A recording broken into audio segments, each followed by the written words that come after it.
Conexão CNN.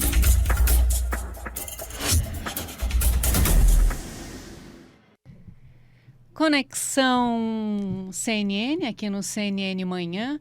Hoje temos naquele plantão de Natal. Aliás, vou até começar já trazendo informação de bastidor que vem do Leandro Rezende. Leandro Rezende hoje nos contou que a vida dele está em função de Marcelo Crivella. Bom dia, Leandro, tudo bem? Eu mandei um áudio, né, pra gente combinar como é que ia fazer o quadro hoje, né, Camila, Larissa, bom dia pra vocês. Minha vida tá em função do Crivella, né, desde ontem, prisão dele, enfim, vamos discutir aí um pouco dos desdobramentos desse caso importante, emblemático aqui pro Rio de Janeiro. E na outra ponta da linha, diretamente de São Paulo, a gente tem o Yuri Pita. Bom dia, Yuri, tudo bem? Oi, bom dia, Larissa, bom dia também para Camila, para o Leandro. E aí, só para pegar a mesma onda aí do bastidor, eu ontem não resisti, mandei uma mensagem para o Fernando Molica, colega do Leandro Rezende lá no Rio, e brinquei, né? Prefeito preso, analista sequestrado da folga de volta para o plantão. E aí ele me brincou, não, eu fui voluntário. Mas é isso, a notícia chama, né? É verdade. Leandro, a gente está aí às vésperas da transferência do Marcelo Crivella para prisão domiciliar. Ele efetivamente, nesse momento, segue na cadeia pública de Benfica, no Rio de Janeiro, mas a previsão é de que seja transferido ainda na manhã de hoje. Essa previsão se mantém? O que você tem de novidades aí da sua apuração?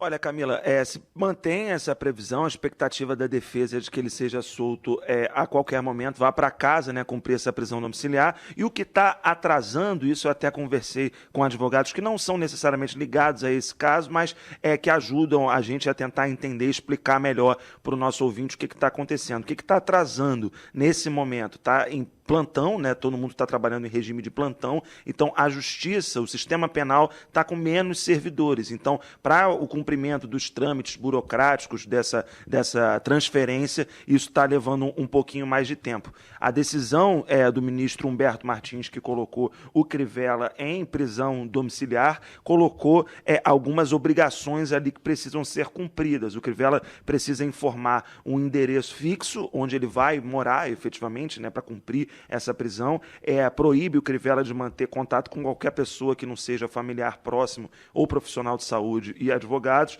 e também determina que o prefeito entregue os seus telefones, computadores, tablets, proíbe ele de sair de casa, proíbe que ele se comunique pelo telefone. E aí telefone celular foi justamente um dos pontos que a gente mais falou ontem ao longo do dia, né? Porque foi uma descoberta do Ministério Público que lá em setembro, quando foi alvo de um mandado de busca e apreensão, o Crivella entregou um celular que não era dele para os investigadores. Isso, para o Ministério Público, simbolizou uma tentativa de obstrução de justiça. Foi um ponto muito discutido ontem e agora voltamos à questão do celular, né? Para ele poder ir para casa agora, ele precisa efetivamente entregar todos os celulares que possui. Agora, Leandro, você falou de plantão no judiciário, embora esse plantão aí não favoreça nós jornalistas, favorece o Crivella, né? Porque assim que ele for para a prisão domiciliar, a possibilidade de reversão disso é só lá no final do recesso do judiciário? É isso, só lá, inclusive essa tá uma previsão ali expressa na decisão de que Crivella vai ficar em prisão domiciliar até o dia 21 de janeiro, que é quando termina o recesso judiciário. Tá certo. Yuri Pita, suas colocações a respeito de Marcelo Crivella. Pois é, esse caso, essa decisão do ministro Humberto Martins, do STJ, tem claro, esse impacto prático de que Marcelo Crivella sai do sistema prisional e vai para uma prisão domiciliar, mas a rigor o ministro não tirou a necessidade de medidas cautelares em relação ao prefeito, ou seja, considerou inadequado que ele fosse para o sistema prisional, inclusive alegou ali aspectos relacionados à pandemia, mas considerou relevantes as motivações ali da decisão da desembargadora Rosa Helena Macedo para restringir a liberdade do prefeito. Ou seja, a situação dele, ainda que na prática ele sai da prisão e vai para casa, mas do ponto de vista jurídico a situação dele também continua ainda bastante difícil, ainda há uma série de elementos ali acusatórios contra o prefeito que está aí agora há 8 dias de encerrar o mandato e que vão continuar ali ao longo do desenrolar desse processo, à medida que forem apresentadas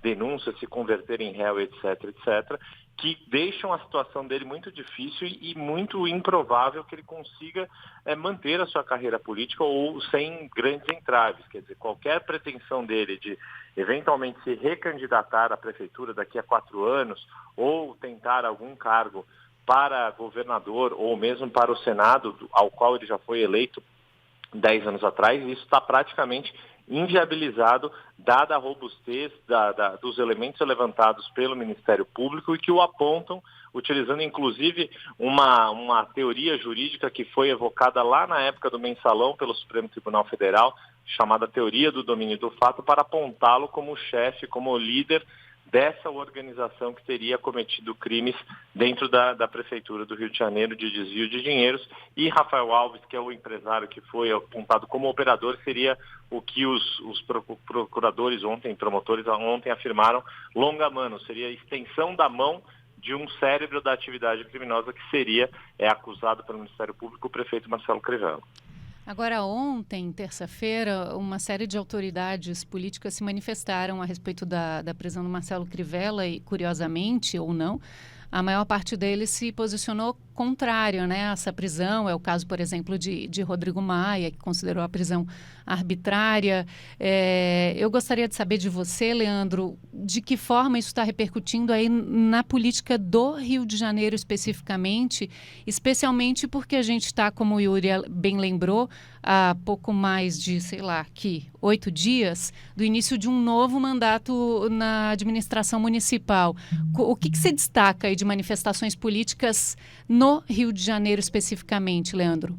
Eu vou destacar, no caso, até um silêncio, né? O prefeito eleito Eduardo Paes foi uma pessoa que viveu aí grandes embates com Marcelo Crivella ao longo do segundo turno. E Eduardo Paes é uma pessoa bem-humorada, irônica, tem uma ironia fina, um bom humor. E ontem até se esperava que ele poderia fazer algum tipo de comentário, uma vez que o Crivella fez a campanha inteira do segundo turno dizendo que o Eduardo Paes não terminaria o mandato caso fosse eleito, como acabou sendo, porque acabaria sendo preso. Então, ontem a internet ficou aí recheada de memes, lembrando, evocando esse momento da campanha do segundo turno, em que o Crivella diz que o Eduardo Paes que seria preso, mas a ordem passada pelo prefeito do Rio de Janeiro foi para que os seus secretários, os seus colaboradores ali, as pessoas mais próximas, os políticos mais próximos, mantivessem a bola no chão, não falassem nada, não tripudiassem em cima da situação do prefeito Marcelo Crivella. Essa foi talvez a repercussão mais relevante aqui. Agora, outros candidatos aqui nas eleições de 2020 do Rio de Janeiro foram a público para dizer, como por exemplo a delegada Marta Rocha, deputada estadual pelo PDT, que concorreu à prefeitura aqui do Rio de Janeiro, foi às redes sociais para dizer coisas como já foi tarde, todo mundo sabia que isso iria acontecer, enfim, os políticos ali que não vão ter cargo, não conseguiram ganhar a prefeitura, né, acabaram falando de forma mais incisiva. O PSOL, por exemplo, aqui do Rio de Janeiro, que é um partido grande, fez aí diversos comentários nesse sentido, não críticas à prisão, mas críticas à gestão de Marcelo Crivella. Mas quem importa, né, nesse caso, o próximo prefeito do Rio de Janeiro, Eduardo Paes, preferiu não comentar, ele nem citou o nome de Marcelo Crivella e pediu aos seus secretários que não fossem às redes sociais para tripudiar do agora prefeito afastado do Rio de Janeiro. Agora, Yuri, falando em silêncio, né, nós também tivemos silêncio do presidente Jair Bolsonaro, que foi de início um apoiador da candidatura de Marcelo Crivella à Prefeitura do Rio. Embora o vice, Hamilton Mourão, tenha se manifestado ontem, acho que ele falou, não tem nada a ver, né? A gente apoia tantas campanhas, não tem nada a ver isso aí. Foi mais ou menos isso que ele falou. Jair Bolsonaro, é claro, a gente sabe que está em férias, está em agenda privada, mas manteve o silêncio a respeito desse caso. Você acha, Yuri, que esse deve ser o, digamos, posicionamento do presidente da República a respeito do Marcelo Crivella?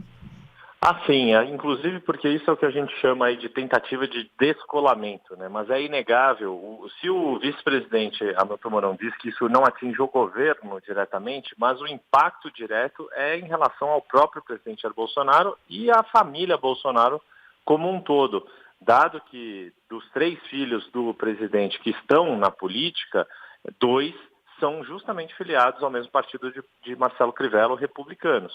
O senador Flávio Bolsonaro está afiliado aos Republicanos e o vereador Carlos Bolsonaro, o segundo vereador mais bem votado do Rio de Janeiro nessas eleições e que faz parte de um partido do próprio prefeito, ou seja, não há como dissociar a imagem da família Bolsonaro da imagem de Marcelo Crivella no Rio de Janeiro. O presidente teve participação na campanha, ainda que tenha, diante do cenário que era muito difícil uma vitória de Marcelo Crivella, e isso se confirmou, ele não conseguiu a reeleição. Em diversos momentos o presidente deu apoio, foi aquela história de morde e assopra. Disse, olha, eu apoio o Crivella, mas se quiser votar no Eduardo Paes, tudo bem, porque ele é um bom gestor, não vai ter nenhum problema se não votar nele. Quer dizer, ele já tentou ali ao longo da campanha se dissociar, mas essa associação é inegável, inclusive porque o Republicanos, enquanto partido, é um partido que dá sustentação ao governo de Jair Bolsonaro, no Congresso Nacional, principalmente na Câmara, que tem uma bancada relevante de mais de 30 deputados, acabou de declarar apoio na semana passada ao candidato Arthur Lira, candidato à presidência da Câmara, que conta com o apoio do governo Jair Bolsonaro, ou seja, essa associação entre republicanos de Jair Bolsonaro, o partido de Marcelo Crivella e o presidente Jair Bolsonaro e o próprio governo, ela é de fato indissociável. Yuri, deixa eu te pedir uma colocação breve, agora a respeito do Estado de São Paulo. Nós conversamos há pouco com o secretário de Desenvolvimento Regional, Marco Vignoli, que explicou mais detalhadamente das medidas que vão ser tomadas nos dias de Natal e de Ano Novo aqui no Estado de São Paulo. Eu queria te perguntar o que você vê de político nessa decisão tomada ontem pelo governo do Estado de São Paulo. Havia uma preocupação, Larissa, de como conciliar a necessidade de medidas mais restritivas sem prejudicar principalmente o comércio às vésperas do Natal. Seria um baque muito grande. Já vai ser um baque grande para o setor, por exemplo, de restaurantes e bares, que já se manifestou aí de forma contrária à forma como as medidas foram anunciadas, com muito pouco intervalo de tempo. E a grande questão que havia dentro do governo de São Paulo era como lidar com essa alta de casos, de mortes, de internações e fazer essa equação de modo a tentar mostrar para a população a necessidade de adotar mais medidas de isolamento, que houve aí um aumento inegável da doença e da gravidade da doença no estado de São Paulo, mas sem ou tentar minimizar ao máximo o prejuízo desses setores que ainda estão se recuperando de todo o tempo que tiveram que ficar fechados ao longo da pandemia desde março deste ano. Então, quer dizer, foi uma tentativa de se equilibrar nessa equação, mas a gritaria dos setores econômicos tem sido bastante forte e a grande questão é se vai ser efetivo. Talvez não agora na questão do Natal, seja mais tranquilo, esses dias 25, 26, 27, de manter essa fase vermelha e ela ser mais eficaz. Mas a grande questão vão ser as festas do Ano Novo, a virada do ano no Réveillon, o litoral cheio de pessoas que já estão nas cidades litorâneas, como é que elas vão se comportar e se vão realmente evitar aglomerações ou se vamos ver cenas aí bastante preocupantes para o início de janeiro, Larissa. Bom, e como a gente está de plantão, pelo menos nessa parte do Natal, a gente vai poder acompanhar e trazer as novidades por aqui, né? Obrigada por hoje, Yuri Pita e Leandro Rezende. Um ótimo dia de trabalho para vocês. Obrigado, Larissa. Um bom dia a todos. Valeu, pessoal. Bom dia. Até amanhã. Bom dia, gente.